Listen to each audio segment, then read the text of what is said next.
打造梦想美宅其实没那么简单。大毛嘴大富贵，这一次就去一直跟他聊了，唯一能掌控的只剩阳台的样子。你会不会慢慢的就其实就住在阳台了？我不能，没有啦，这个还可以做高一点。我觉得我未来的第二春大概185以上。你如果跟一个160出头的人，等下我们去哪里吃饭啊？设计师辛苦谈，陈哥搭上抱怨顺风车。每个屋主都很开心期待，然后他来的时候，他就会说：“我跟你说，我想要亮亮的。”可是会讲这么大块的，应该都男生居多吧？这应该是男生。不一定哦。女生感觉才多嘞。先看明天看不用这个节目在讨没有，论吗？哪有什么东西？有吗？我是设计 complain 的人。你有用公器私用吗？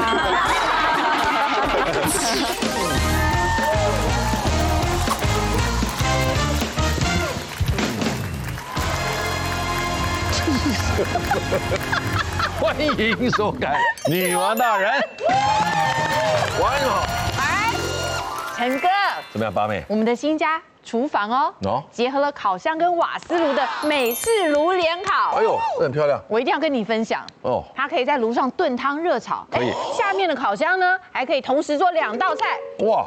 双层烤箱，上层呢做一个焗烤海鲜笔管面，哎呦，下层再来一个地中海香料纸包鱼，哇，光想就觉得好幸福哦。你当然幸福啊！别的东西你老公在煮，你只要它废在一边，等着吃就好了。哎，干嘛把我说的跟猪一样？你自己讲的，我没讲。我打算再添购一笔新的锅具。哦，你有没有什么用起来很顺手的？我顺便帮你买起来。我们家不缺锅具啊。我们家缺你要用的锅具啊，给我用的。之后的入住趴，我有安排一个特别的时段。入住趴？对，入住趴。入住趴。我有安排一个特别的时段，你可以表演型男大叔叔，怎么样？怎么样？是不是一颗心扑通扑通的狂跳，感到无比兴奋，期待那天的到来呀？真的，哇哇！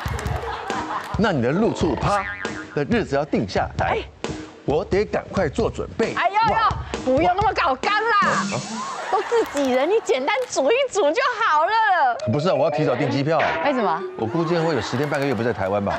你入住趴的前1个礼拜跟后1个礼拜，我应该都不在。到时候我就不去凑热闹了，好不好？祝你们玩得开心。陈哥 ，OK，拜。今天晚上呢，我们邀请到了6位来宾，他们呢打造的梦幻住宅，又会有着什么样别出心裁的巧思？来，我们欢迎他们出场。太用力了！首先欢迎王宇杰，来欢迎小赖，小赖来了，来了，好，欢迎香蕉，香蕉也搬家了，来呀，欢迎安娜，我们这里有2位室内设计师，欢迎第一位罗比，还有第2位设计师雷亚，欢迎大家，欢迎。我们今天请到都是这个家里面打造家里环境，对于室内设计装潢特别有感觉、有经验的人。那我们今天的设计的对面的2位啊，他们都是呢有了10年的室内的资历。9年，对。Ruby， 他专注于打造所谓的高端住宅。厉害了啊！另外一位呢，他的名字就叫做雷亚。我们知道连续拍戏拍3天就知道累啊，怎么会累啊？跟工作一样累。但是呢，他的设计呢很特别，跟毛小孩有关是吧？只做毛小孩的设计。只做？对，我们只做有养宠物的人，所以要找我们做设计的。我没养宠物，你还不理我？对。他们家里有养一些蟑螂、老鼠的，要先认养，要先认养。那我养小狼狗算不算？也算吧，它也算是有一种吧，要看一下长相，也行吧。会专门为你设计那个他逃生通道。当父母亲来访，叮咚叮咚的时候，赶快跑。对，不用再躲衣橱了。有一些暗门啊，一些后门这种。好，今天大家来分享这个呢，跟装潢有关，注意了。关于装潢的这些事，一不留意就出事。好，我的故事是这个，就是拆墙变空地。拆墙变空地，把隔间都拆了。没有，我跟你讲，因为我觉得这个故事就是装潢千万不要找朋友做。对，你现在是我听到第8个人这样讲。对，对。然后因为那时候我刚买房嘛，因为第一次买房子，然后我也不知道装潢大概会花多少钱，然后我朋友就直接说，我挺你50万把你装到好。怎么可能呢？但我不知道嘛，我听起来就哇甜甜价，觉得很开心，因为我室内有18坪。新屋吗？新屋就预售屋， OK，预售屋 OK 就只讨论到客变都变完了，因为我有一个是我是2+1房，但客房跟那个另外一个小房我就把它打通，我就跟设计师说我中间要把那个墙壁打掉，然后结果后来到我要交屋大概2年后，我就发现这个设计师呢完全没有再跟我进一步的沟通，就我连50万已经给了，没有，我先给定金就是5万，就是画图什么什么，但图我也都没有看到，我就只有聊到客变。然后后来我交屋的大概前4、5个月，我就找他，我想说好像要讨论了，找不到人，我找不到人。然后后来他就大概隔1个月跟我说他住院开刀，然后我就跟他讲说，那你还要帮我做吗？他说 OK。然后后来又隔了1个月，又找不到人，我就决定要换设计师。结果我跟新的设计师讨论完之后。后来才验屋嘛，然后我验屋一发现，我本来打通的那个墙壁，就变一个 V 字形，他把外面的墙也打掉了，打错墙，没有，他2边都打了，所以我里面变一个大空间，变一个 V 字形，我想说哇，这是游乐设施吗？就是我整个家没有墙壁哎，然后后来。然后我就吓到，就是我不知道是沟通有问题还是怎么样。然后后来因为我们那个建商是他有付那个厕所免费装潢。然后因为我那时候跟设计师沟通，是我们想要重新用瓷砖，对，然后结果他跟那个工程师说，我们这一户连防水都不用做，什么会？对，然后做防水很麻烦，对，然后我不知道，因为然后结果我的那个会影响到楼下哦。没就等于说我要重新装潢的话，我要再拉一个工程来做防水，等我的工程要往后延大概1、2周。然后后来原本设计好，我的讨论大概花了150万左右，然后后来加2间厕所，防水全部重弄，然后要多花60万。所以150再加60，对，新屋哎。为什么大家都讲说这个装潢啊、整修房子不要找朋友？因为朋友可能会以为的，就是他会以为你的以为是他以为的那样，然后或者他自己会觉得，我觉得这样对你比较好，然后又很难吵，你知道，因为朋友吵完之后不好意思跟他讲，乱做，但也不能找亲人，因为我是找亲人，亲人好，亲人不行，对，很容易吵架，因为被弃养，对不对？就是有的没有啦，我找就是有部分找爸爸，你爸爸有做这个？对，你要怎样想找我爸？我爸也退休，我爸退休了。统包细节难注意，因为那时候我原本想找设计师，可是我找了2、3个设计师来看我的房子之后，我觉得大家的报价都偏高，都不在我预算内。因为我爸以前是做水电专业的嘛，所以但是他是在大概20年前，所以他看到那个报价，他就说要拉个电线，然后拉个管线需要到什么40万吗？不用吧，我们那时候这样，那我帮你拉一拉。可是疫情后的价钱真的。但是我爸就是以20年前他的观念，他就想说，当时的物价，对，我来帮你做，至少你可以省个10几20万嘛，就自己统包吧。所以我的木工啊、什么油漆啊，所有东西我都要自己去排程。所以第一个是光排程这件事情，就不知道这个工期它是不是可以准确在2个礼拜结束给你。你要接下一个工期，那他这个工班能不能进来？除了这个以外，我觉得很辛苦的是，因为我爸爸一个人帮我拉，所以我自己要进工地。你变助理哦？对，但是你知道我的房间，你就会进我的房子，你就觉得满满的回忆，就是你的很多电线都自己拉的，因为我爸没有助理啊。那他需要拉线的时候，他就要。你爸爸说帮你这个忙的时候，认识的工班可以一起做吗？没有，他就自己弄。对，所以他就自己那边帮我打墙打地，然后我要干嘛就帮我打，然后我就常常初期的时候我要进去跟他。我的鼻酸的这个。对，我要跟他，你要跟饮料请他喝吗？我没有请他喝饮料，因为我要省钱，你就是要帮我省钱，我还请你吃饭，我就没省到钱啊。那工钱有分你吗？他没有收我工钱呐，完全没收。对啊，他就，但他常常就会说，什么现在电线一捆要1500块，以前只要500块而已。就是对呀，我们做的时候才发现说原物料也上涨了。然后你知道我们搬很多东西很重了，我们要自己搬，然后我没力气，你知道我那时候都会流2行眼泪，但是死撑着想办法把东西帮他往上顶啊什么的，就是要去搬这些东西。那时候我真心都想说，我怎么都没有男生朋友，就非常的伤心。那还有就是前夫啊，前夫在美国，而且重点是说，怎么还找人家来帮忙？你要不要脸？应该给他工钱。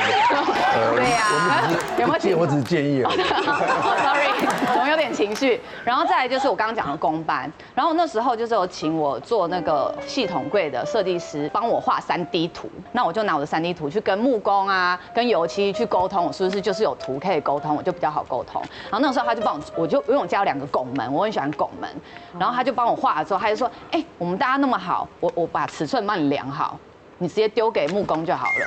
做了差不多的时候呢，我哥有一天打电话给我说，妹妹啊，因为我哥是帮我做冷气的，所以我家家族都我哥红包，对，我哥冷气也好贵，我哥是那个冷气啊，然后还有什么空气清新啊那些，他是专业。然后我哥说，哎，我刚进去帮你看那个管线的时候，你要不要去看一下你的拱门啊？你拱门形状长得很奇怪哦。然后我说，啊，拱门不就长那样，怎么会奇怪？然后我就工作很忙，我就没有理他。过2个礼拜，我爸打电话来说，妹妹啊。你确定不去看你的拱门吗？木工要开始包喽。然后我说拱门到底能发生什么事？我就赶快下班，我就冲去看我的拱门。我一进去，我说师傅，你看这拱门真的好看吗？因为你有没有看到有个角？哦，有个角它很不顺。可是你知道我当下，因为我的拱门是要这样圆弧形的，但它有那个角的时候，你会觉得像个墓碑。或者像一个有一点点对那个，或者像个阿拉丁神灯的那个宫廷感的。但你知道我那时候进去的时候，我不知道为什么第一眼我就想用的完全平顺，没有角度的，对，就我要弧形的，我就没有要那角度，因为有一个角度，我那时候就会觉得好像也有点像男生的生殖器到我家的。哪有那么等一下，我们都没有往那里想。但是我跟你讲，没有一个人往那里想。但是我第一眼进去的时候，我真的是这样觉得哎。然后我跟那木工我就一直在那边讲，你看这真的好看吗？然后我就一直跺脚到最后。然后呢，木工的头就说，那我帮你跟我们的木工师傅说，明天再帮你稍微修正一下。修得了吗？他就是稍微再帮我补，然后修那个边边。我说就修圆滑了吗？就有修，现在是修圆滑了。不然这个拱门，我觉得我每一天进我家我都会生气，一直这样。我也会兴奋的。我不会兴奋，我会生气。每天都坐在那边。家里拱门会很生气。放心吧，我回来了。好热哦，好热。然后我有个厨房门，然后那个厨房门我是先做木工，所以那木工就跟我说，你要不要做个挡板？我想要一种没有门的感觉，厨房没有门，对，没有无缝感，就是没有边框的那种，所以我就说，好，帮我做一个边条，做好都入住了。然后有一天呢，明川老师啊、嘉文姐啊，所有人都来我家，因为我不会做饭的人，我的厨房都是朋友在用。然后他们那天就在那边做牛排啊、煮饭啊，然后我就跟嘉文姐说，哎，嘉文姐，你去把那个门关起来一下，因为油烟有点大这样子。然后他就去关门的时候，我就听到他在关门的那一刹那，他就讲。然后我说干嘛？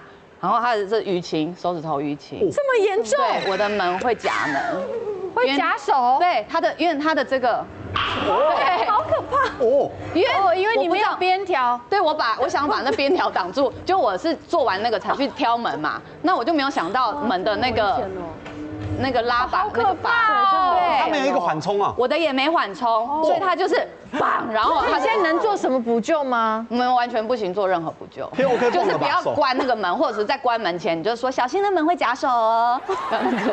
哇，大概水电木工啦，这个泥作啦，对不对？有各种的师傅，有各种的工期，对，他一定要有一个人统筹拉这件事情。而且你知道吗？连厕所，你地板的瓷砖的师傅跟墙面的瓷砖的师傅是2个，对，你还要分开。我这样子啊？对，然后呢，地板还有那个泄水，你如果没做好，你以后那个洗厕所都超麻烦，就淹了。像我的泄水就泄水那个很基本的啊，本来就有一个泄水坡度在那边。对，但是如果你的泄水坡度你要全部都往你的泄水孔去，有些稍微歪一点，你知道水会积在角落。哦。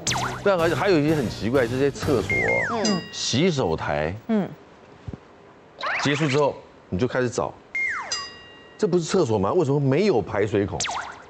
因为那厕所没有排水孔。你说地上吗？没有。哎，我的厕所主卧室没有做排水孔，我特别把它，你看，我是特别把它塞起来的。为什么？因为第一个是我怕旧大楼有那个味道，第二个是因为我的主卧室的那个厕所非常的小，所以我是有干湿分离。我的干的部分其实就大概1坪不到，所以我就觉得我在地上抹一抹就好了。然后我就觉得我这样不会有蟑螂的问题啊什么？我有暖风机。哎，我有个可以分享，就是你刚刚讲洗手台，像我们现在人都比较高，洗手台可以做高一点。对，我觉得用起来。那个都有再去量吗？我其实90几公分，我做到90。你做超过90哦。90已经很高嘞。因为我觉得我未来的第2春大概185以上，所以我不能做太。真的很超前。对，我做很多东西都是以185，我的沙发什么全都是。你如果当一个160出头的人，对，他洗手会洗得很辛苦。然后他会说。阿诺，等一下我们去哪里吃饭啊？阿诺，这是140吧？你们就先听一下了，反正因为你大家都第一次见面哦，因为你们要调整你们的心情如果。觉得荒谬，那都是正常的。不是每个艺人，很合理，很合理，很合理。没有人老公不到185不得，我老公就是没有。我这个遇到的状况是，我要找专业的，可是专业的都不听我，通通都听老婆的。我们说关于装潢这个事情，一不留意就出事了。对，他注意老婆出事在自己人。老婆，对，我有请设计师哦，我自己在淡水是2020年的时候，5年前我买第一间，那个时候我里面我自己有设计，还没结婚的时候，我家就用那种清水模的状态，然后打黄灯，很像咖啡厅。我跟太太要结婚的时候，我买了第2间在我家对面，我跟设计师讨论。一开始讨论很多哦，我原本是没想法，设计师就画给我，我说不要，我加入我的想法好了，我想要类似清水模一样咖啡厅很放松的，啊，我太太就说她想要温柔的，一点奶茶色，然后家里要很温暖的，设计师听一听，感觉找到明灯了，我说哦，你讲的不错，大波嘴大富贵，像这样你就听他的，设计师就一直跟他聊了，在群组也都只对他不跟我对话了。哇，你失宠了，打入冷宫。不止失宠，连那个沙发啊要多软啊，或那个桌子中岛要怎么设计，颜色啊，石英石啊还是人造石啊，通通都听我太太的。我唯一能掌控的只剩阳台的样子。对，连那个地板哦，我想要我家原本的那种颜色也不行，也变太太要的。家里还要放鲜花。哦，还有仙杜瑞拉在那，他说他是仙杜瑞拉，这就他的家了啦。这真的有家有生命感的对感觉。那有生命感，你看那些树这，树是真的吧？没有，都不是真的。假的，是假的。没有永生花是真的啊，但是你说假树塑胶才不是。这是假树，塑胶。啊，有些的质感是还不错，可是都不用浇水的。你们的婚纱照对，旁边放了2盆假花，虚情假意，真的假的？我觉得这个很危险。很危险。是花要移掉还是照片要移走？可能老公换一个。不是，没有，开玩笑，老公185换到你家吗？不行。到国外吗？不好意思，你在推荐什么？你只要讲你的家就可以了。哦，对啊，就是这样。遇到陈小金，我们这小金，你这样老婆，你这样是遇到好太太，好太太，老婆是你选的吗？我们的节目里面是会有些来宾利用这个极难得的机会抱怨另一半。 complain 莫再 complain 哦，没关系，你在这边讲完就好了，回去还是要开开心心的。反一下，老婆就是女王大人 ，OK 的。我是王宇杰，他最一不留意吃什么？预算无敌豆，真的，我跟你讲，真的是，你是不是一个会列预算的人？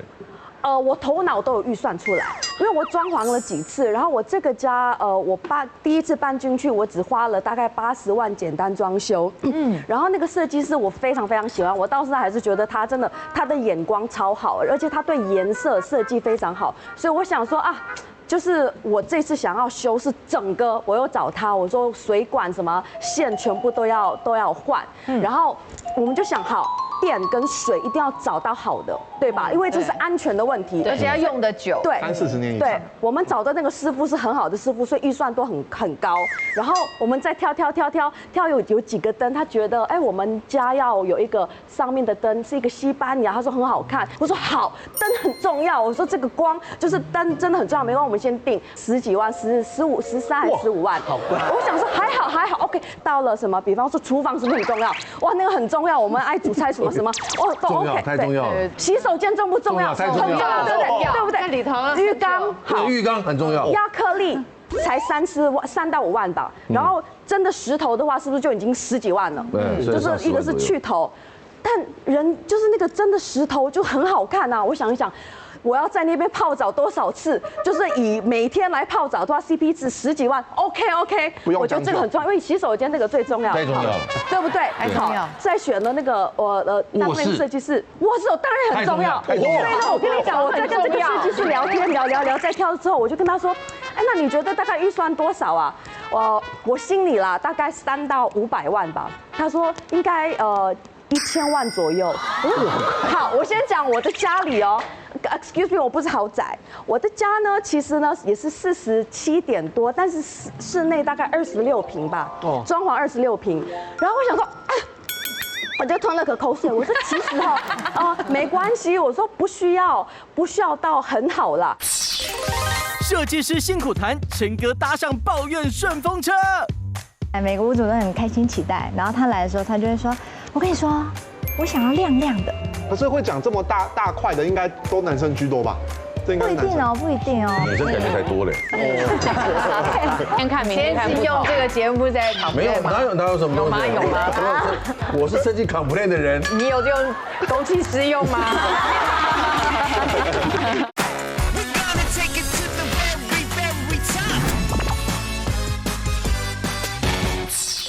没关系，我说不需要到很好啦。然后他说可是他觉得怎么抓？因为已经进行，就是我太相信他了，然后他可能我们的想法就是，可他有条列那个细项给你看吗？还没有，但是我已经挑了，我已经定了，就是我动作很快。他要连家具一起在里面。对，我算家具所有。然后呢，洗手间当时呢就是选了一个白色，我觉得很好看，大板砖，要整片，就是不要不要切片，所以我们就买了一个大概17万。OK， 是地板吗？那个，然后哇塞，很重要，对不对？好。17万只是大板砖，大板砖很薄，所以呢，它的工也要大概快要20万。对，好，然后呢，发现呢买的还不够，你知道为什么呢？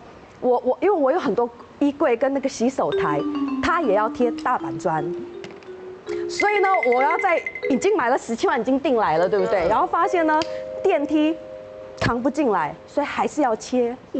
那你本来要的一整片的就切没关系，切好，然后工出来，那我想说工怎么那么贵？可是我已经花了17万，那我就好都洗下去，要不然17万就没有了嘛。对，那我想好，这个哪叫有预算？这个根本没预算。然后呢？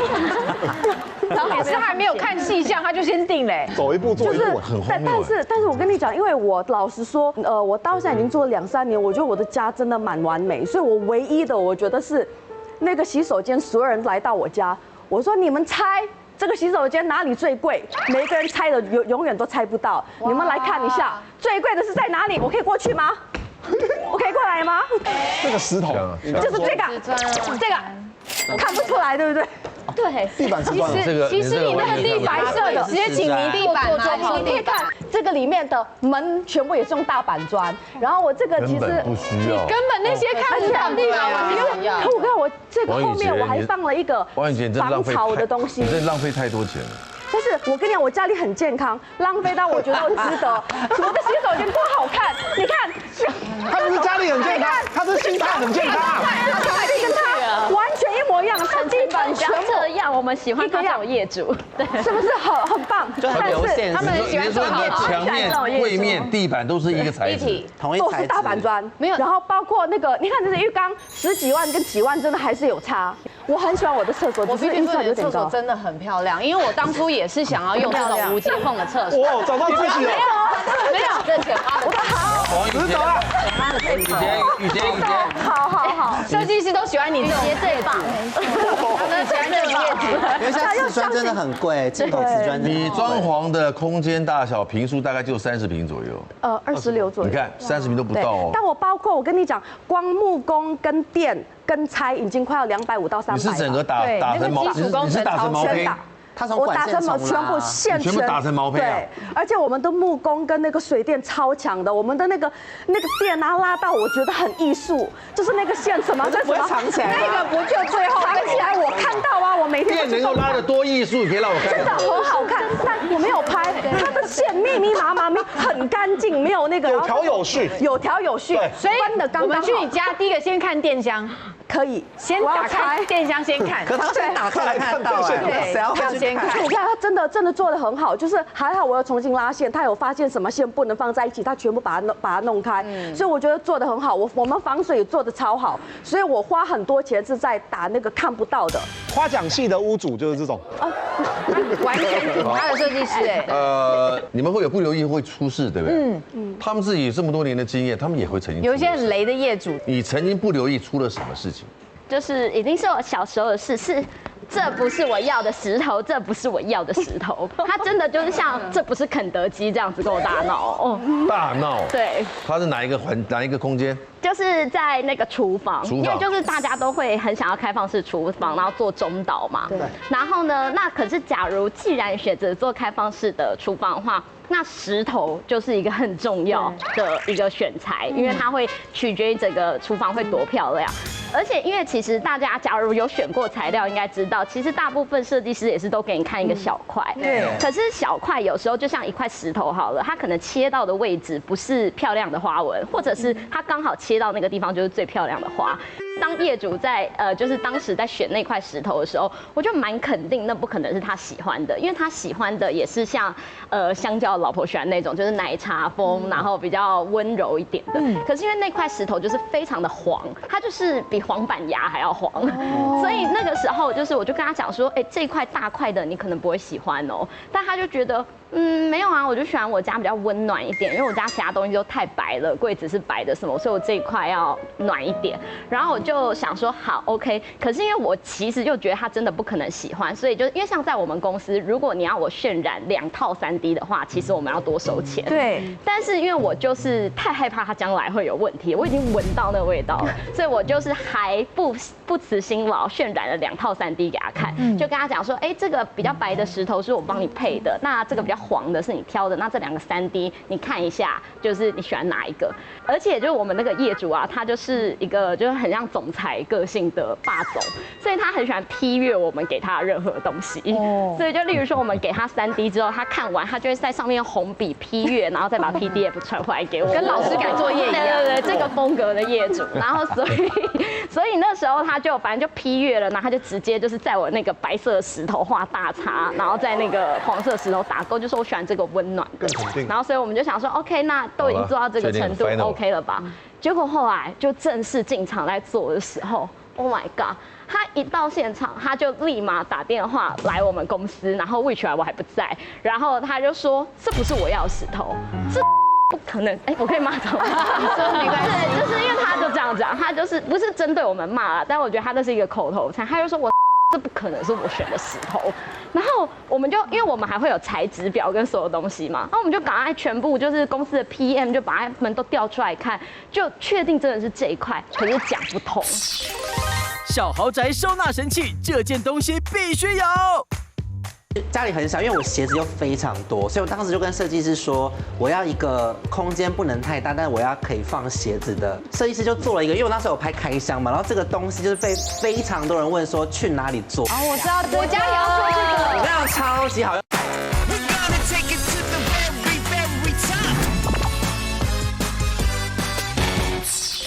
就确定真的是这一块，可是讲不通，然后最后就只能把我请回公司。然后可是因为我就突然想到，哦，我们的总裁大人他喜欢批阅我们的东西，然后当时我渲染2套3D 给他，所以那时候我就又再打了一通电话给他，然后我就把那个他批阅过的资料递给他看。然后那时候本来他讲电话的时候还超级无敌凶哦，可是他一看完那个3D 之后，他又突然安静，跟他老婆2个人，然后他老婆就是突然打圆场，就说：“哎呀，怎么会这样啊？好像有那个记忆裂痕呢，什么什么的，就是突然裂痕。”但是因为我觉得我很理解业主们的心，就像刚刚阿诺说，就假如那个弧形不是你想要嘛，你每天回家看到那个，你其实都会生气。对。但我就不希望我业主会有这种体验，所以我就还是给他一个台阶下，我就跟他讲说啊，没关系啊，就是只要厘清就好了，就知道这是你自己选的。可是假如你现在看你不喜欢也无所谓，那我就跟你1人1半，因为反正你也知道那是你选的嘛。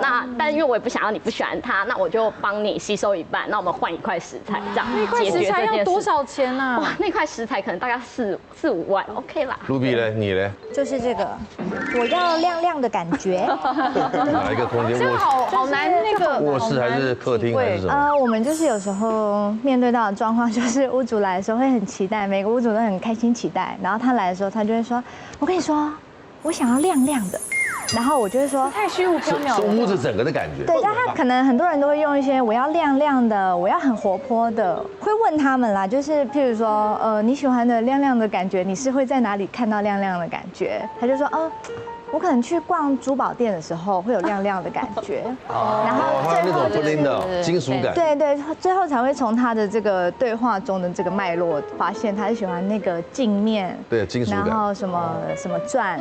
可是会讲这么大块的，应该都男生居多吧？不一定哦，不一定哦，不一定，然后蛮多人。女生也是感觉的动物啊，女生感觉才多嘞。对啊，还会变呢。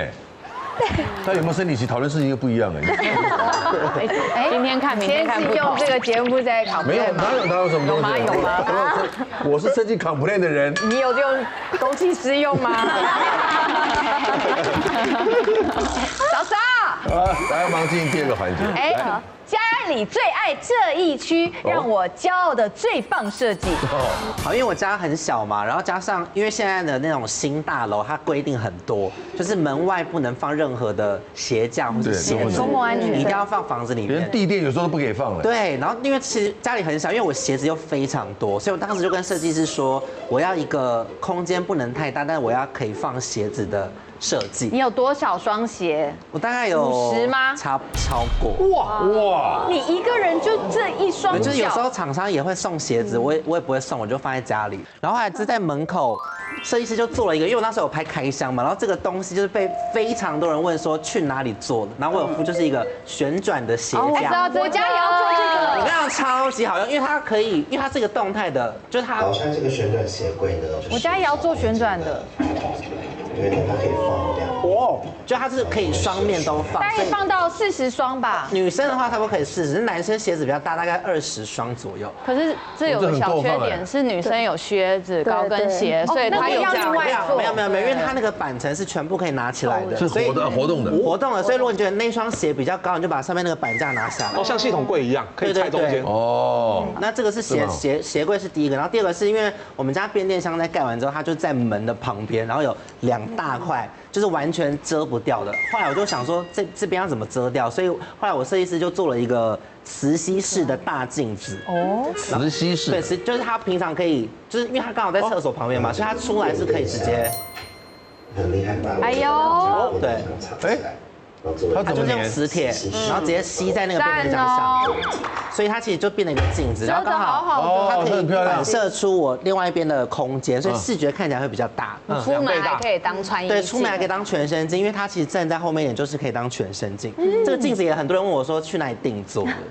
很多人的家里面在于这个配电箱啊，都想要用各种方式啊坐在装潢里面。对，有人用洞板。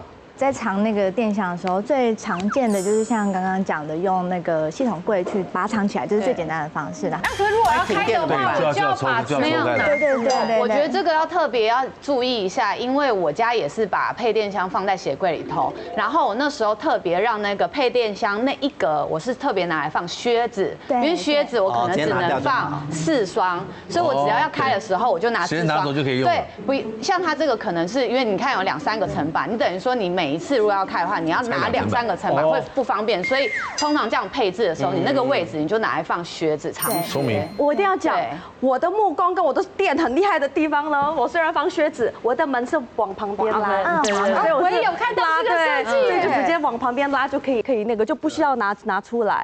这个是另外一个，然后这个配电盘就是一个超级巨大的配电盘。哦，做假门片是吧？对。那这样子怎么开呢？从旁边我们做了一个取手，然后旁边把它打开，这好聪明哦。对，因为它刚好它的位置就是在一个柱子的正中间。你做了一个包柱子的框子啊？对，很聪明哎。对，然后它也没有办法做轨。然后是贴木皮吗？还是什么？对，贴木皮。这要有巧思。有哦，这它那个镜子也是一个方式，就很考验设计师的功力。对，很好。家里最爱这一处，香蕉让陈哥好担心。这是这个社区的露台户，露台户就是会有多1/3平的那个空间，是给我使用的，在这很舒服，我最得意的地方。我这3、4个月都不太用扫。哦，真的哦。我人在那里实验。你会慢慢的其实就住在阳台。我不能，没有啦。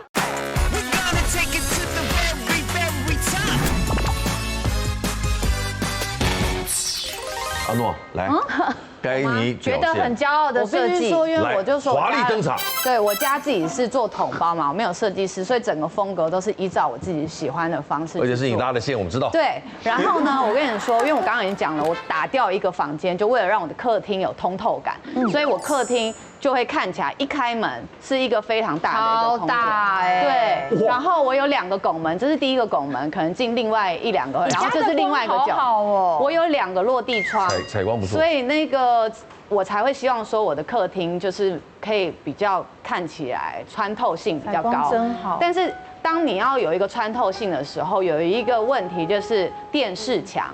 然后刚好看到我最喜欢的是我中间那个电视。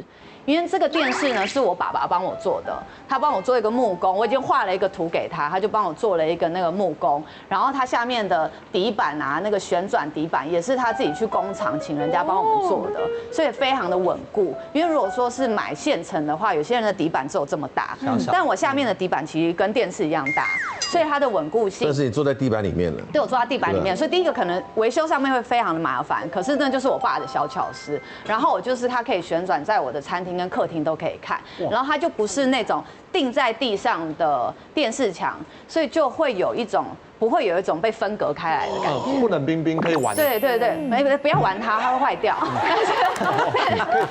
但是就是会让我觉得我的客厅就视野没有那么阻碍，就是如果像原本有些人这样很不阻碍，好吧？你这个很空旷哎，就是会让我自己小朋友的朋友来，然后他们在那边跑跑跳跳，甚至玩那种小赛车，我都觉得很舒服。然后再来是那个刚刚说的那个拱门嘛，其实那个小拱门进去的时候有个小空间，我在那边就是这个拱门，对，它里面进去其实有个小空间，我拿来放我的按摩椅。你知道我在床上有时候睡不好，我只是在这边按摩就会，然后听个音乐，我就可以这样小眯一下，我就觉得非常舒服。白天，然后旁边又是落地窗，看出去又是山，好赞。对，你住在新店，对，公园旁边，所以我刚好这样看得到公园。因为就像我们是都做宠物友善的设计嘛，所以大部分我们业主都是有养狗，然后有养狗的业主就跟阿诺喜欢的是一样，就是希望狗可以在很大的空间跑来跑去，即便你家庭数没有很大，所以就像我们就有做了一个就是蛮特别设计，因为其实狗回家不是都要擦脚嘛，你就不会希望它会直接冲进去嘛，所以呢，就像我们这就有特殊做了一个玄关设计，就它就也有阿诺喜欢的那种狗门，对，然后但它是可以关起来的，所以你在玄关这里帮狗擦脚的时候，你就可以先把门拉上，再把它放进来，那你就可以在这里帮它擦完脚。然后跟就是想要很大空间、公共空间的人，通常都会想要开放式厨房。可是其实开放式厨房对养狗的人来说，几乎是遥不可及的梦，因为大部分狗都会去厨房找东西吃。但是呢，就我们为了帮业主完成这个梦想，所以我们就做了这种特殊的折门。那它就是可开放、可关起来。折起来的时候，其实它右侧是玄关那边，所以它平常狗可以在这边跑。可是当它假如要出门，它可以把它的狗放在客厅区域，然后把拉门拉起来，那它那个玄关的玻璃就会露出来，它就可以看到它狗在这个空间里面游玩。对，像那一侧你就可以看到那边有开放式厨房。那假如他不想让他狗在煮饭的时候干扰他，就可以把他狗关在这个地方。哦，会设计，他们这是空间的魔法师，真的。他们就让那空间有增加很多的功能。对。我家也是小空间大魔术，我有一间房间是这个就是我的 idea 了，我那个墙面打掉变长虹玻璃，我可以在我的视角里面看到整个客厅整个家，很舒服。你看，我大概也知道这种。这一间，这个是我现在在工作室里面，我电脑放在那，在那里看着对面是那个我的整个客厅电视，然后有人进来我都知道。你看这一个桌子。它是平的，在沙发后面嘛，对不对？它其实可以 L 型，有滑轨的。这个看到了。它是有滑轨，可以整个滑过去变 L 型。我更喜欢的是阳台的部分。阳台，你们看哦，这个阳台舒服的。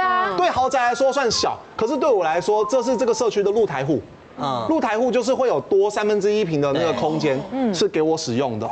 我有装那个防弹纱网把它遮住，其实那个风雨啊灰尘没有进来，这里算是我的半室内空间，我的另外一间房间。你这个确定空气不会进来一些什么？那个防雾霾那个一装起来就不会有了，小虫啊。它会挡住局部空气灰尘。进来的是微微的凉风。它的那个很细啊。对，像这样子哦。像原本阳台大概1-2个月就会灰尘很多了，我这3-4个月都不太用扫。哦，真的哦。我人在那里实验，在这很舒服，我最得意的地方。你人在那里实验，你会不会慢慢的就其实就住在阳台了？我觉得没有啊，一直在说服自己，淡水有寒流啊，在那里待不住。你一直在说服自己，这样也很满足了。现在要夏天了啦，淡水寒流。其实我觉得现在大部分小空间还会遇到一个很大的困扰是梁，有时候那个梁就很矮，有梁柱的问题。对，然后它可能就穿过你一些很重要的空间。你为了这个梁，你就要把天花板封平的话，那你天花就会变得非常矮，你可能在里面就会觉得很压迫，就坪数已经小了，然后又压迫。所以像我们这就有，就是像香蕉家那样，它也是一样，就是我们帮他做一个工作室的空间，然后那个本来也是一房，可是做成一个玻璃房。那它就是可以就是很清楚的跟它的那个公共区域整个结合，对，这也是个小坪数是吧？没错。视觉不是，没错，视觉不是，视觉是豪宅。它有30坪吗？它25平而已，看起来很大哎。对，看起来很大，所以就因为那个玻璃跟天化造型，因为其实天化造型啊，假如你小坪数，你就不要做太多层次，反而连续你会觉得整个空间更延伸。对，所以这都是一些放大术。没错。王以杰，耶！我最豪宅，有预算，一个没有上限的家，对，没上限的家，有没有上限的家？好期待啊！没有上限。我其实每一个角落真的很多很美的地方，但要选到我很喜欢我的厨房，是因为呢，你知道我的身高虽然是175，但是没有啦，你有一样，想说看大家有没有看到。好，我跟你讲，一般如果像我160，一般是不是吧台都是在好像75到80几？大家建议，我非常坚持要90。为什么？我跟你够得到，只是可能就是你知道吗？在家里要穿点厚底的拖鞋。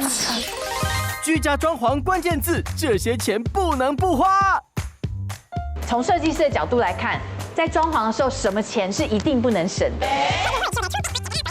没错，这个是绝对不能省。绝对不能。好，我没有省这个。对。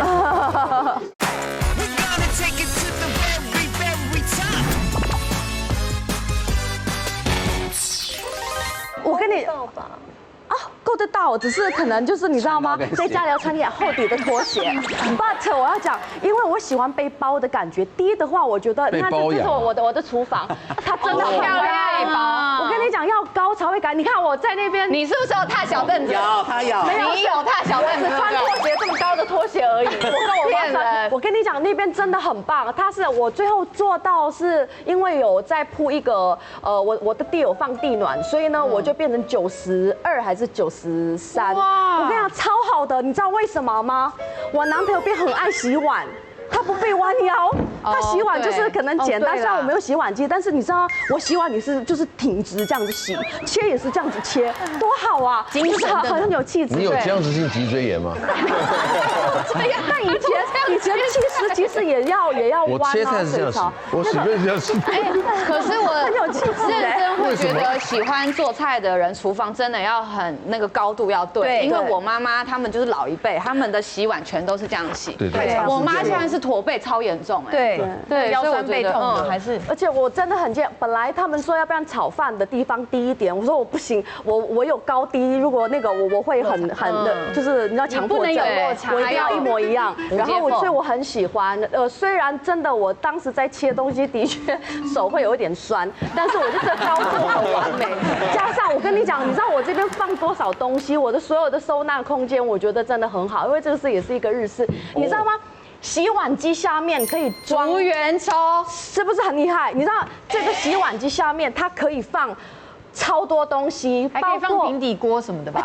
对，我另外一边可以放锅子到很高，然后洗手台、洗碗下面是不是一般只能开的？以前锅盖地，我的洗碗的那个它的水管是在后面，所以下面全部都是抽屉，所以就是我的收纳超多的。然后我最喜欢是这个柜子拿下来，所以我的电锅跟烤都放在上面，这样对。它家它是这样，对，因为所以我旁边有一个烤箱跟一个本来是放电锅，因为我本来很做的说我不要微波炉。我不需要微波，我全部都是要用蒸的什么什么，那最后还是要微波，所以就变成说电锅都放在那边这样子。对，我很喜欢。然后还有一个我很想讲的，现在家我不知道会不会去装，就是我家是有2个机器是最棒，是控制我所有的空气，它可以看到 PM。你的就是 carbon monoxide 什么 CO 吗 ？CO 还是 CO2？CO， 是二氧化碳吗？全热下去，我不用全热是会要降低，我是用正负压，空气里面已经不好，外面比较好，它就会自动就会转换。就会换。然后我很喜欢我家地板，是因为我有放那个地暖，所以冬天的时候你知道吗？多少人躺在那边，就整个都躺平，因为真的很舒服。对，真的花钱花在很多基础工程，对，就看不到的地方，就地板下面也花钱这样子。厨房我们刚刚看到，有些因为我自己做了2、3个厨房，厨房如果中岛啊，通常会比料理台要高一点。你拿这样放，因为你已经站起来了。可是我在准备的时候，我会为什么要弯腰？就挺着这拿过来。等一下，我没有见过人家这样切菜的。我想切菜手这样拿起来是这样子切是最轻松的，你这样切是会酸的。没有人这样切菜的。这样切是会酸的。对，因为我会这样子，然后穿个高跟鞋。对，所以你是掉手啊。是。厨房的设计有没有什么样的特色可以跟我们分享的？来，露比。这举一个我们家的例子，因为其实像我们家的厨房也是做到93公分高。对，我好喜欢。这个地方，我看过你的影片。哎，对，你这个厨房叫厨房吗？你改完是的。这叫厨，这是你家吗？对。这个厨房太狠了，它本来就规划成厨房吗？对，这个上一个屋主，因为我们是买2手屋，然后它的这个角间，它有一个很尖的角落，对，等于是一个房间的麒麟地啊。可是它改完之后很好。对，所以我们就把那个看好，你刚刚看到这个环境的啊，这个是狭长扁窄长的，莫名其妙的一个地方。好，它改造可以看好哦。来，请看改造之后。好，哇，差好多哦。对。然后我们就是把那个角间直接把它填平，然后做成一个酱料的壁龛。哦。对，然后刚好就厉害，收掉它的那个，就是刚好变成一个好用的 L 角。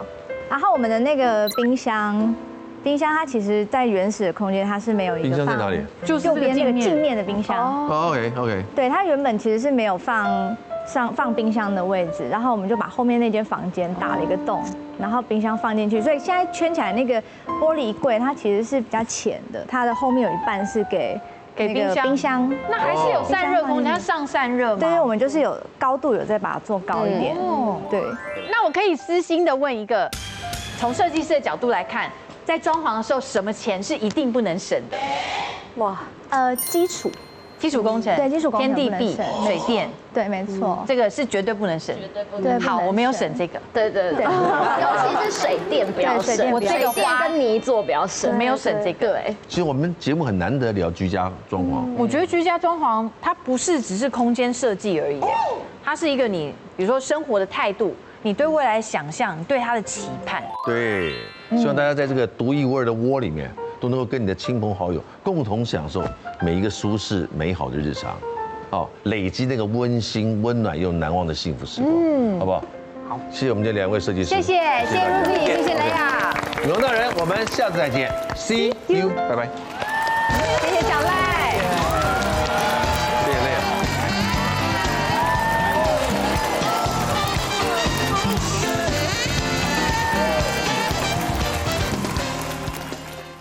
快订阅未来中国台 YouTube 频道，开启小铃铛就可以看到最新的女王大人哦。特别感谢嗨欧尼时尚美妆。